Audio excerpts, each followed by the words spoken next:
Welcome to Pastor's Chat today. We're in Revelation chapter 20, and we're talking about the millennial reign of Jesus Christ. The word millennial means 1,000. 1,000-year reign of Jesus Christ on planet Earth. That's a literal time period, a literal Jesus Christ. And I'm telling you, Revelation chapter 20, verses 4 and 6, talk about the saints that get killed during the tribulation. They rule and reign with him 1,000 years. And then those who all have partake of the first resurrection, which is the resurrection to everlasting life, according to Daniel 12, they rule and reign with Christ. And so we see that in chapter 20, ruling and reigning with Christ, and it says specifically for 1,000 years. And we believe that to be a literal 1,000 years. It's to come, it's around the corner, and I'm telling you, it's getting closer every day, and we look forward to that time. Oh, this earth has no peace, but when the Prince of Peace comes, Jesus Christ, that time will take place. Now, we're talking about the purpose of the tribulation, of the millennial reign of Christ. We're talking about the character of it, and we'll be talking about the conditions that will exist in that millennial reign of Christ. And boy, you ought to get excited. You ought to get excited about it, because you and I will be a part of it if you are a follower of Jesus Christ. Now, in Isaiah chapter 11, we didn't read these verses, but we wanted to read, and this again is just a overview from Isaiah, one of the prophecies concerning the kingdom. In verse 3, his delight is in the fear of the Lord, and he shall not judge by the sight of his eyes, nor decide by the hearing of his ears.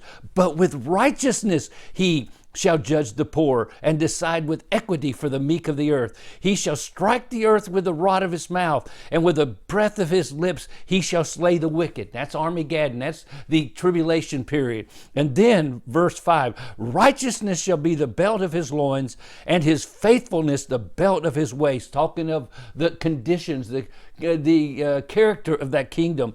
Listen to this. The wolf also shall dwell with the lamb. The leper shall lie down with the young goat. The calf and the young lion and the fatling together. Man, they don't get together now. The lion eats those kind of animals. The little child shall lead them. The cow and the bear shall graze together.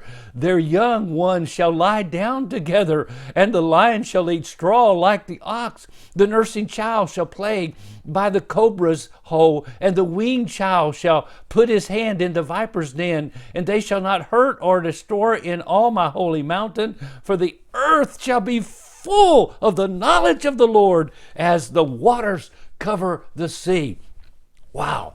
There are these Old Testament prophecies concerning the kingdom being fulfilled in that period of time. And so I think the first purpose, you could say, is that number one, Jesus Christ himself fulfills all the promises concerning and prophecies concerning him sitting on the throne of David, made right even in the Old Testament and the New Testament both. And then we secondly see especially the covenant promises that God made to Israel. It actually has four parts to it. You have the Abrahamic covenant, and that has to do with the land and the seed of Abraham.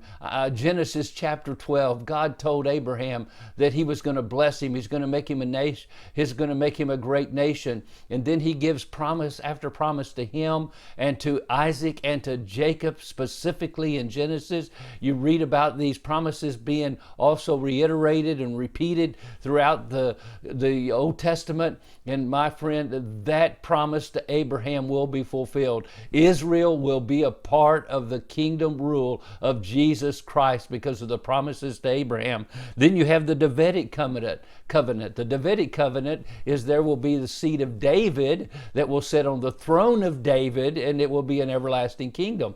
And that was made in both the Old and New Testament, and that will be fulfilled when Jesus Christ, the seed of David, will sit on the throne, the Son of Man. And then we see also the Palestinian covenant, and that's the covenant God made to Israel concerning the land, and that was in Genesis 15 and some other passages, and that will be fulfilled. And then there's the new covenant where God puts in the people a new heart, a new mind. Oh, and there's a regeneration of people, transformation, and then they will follow him and keep his ways. And we read some of that even in these verses today. So that's to come. the fulfillment of the promises and the covenants of God to the nation of Israel. Well, God bless you, and you have a wonderful, wonderful day.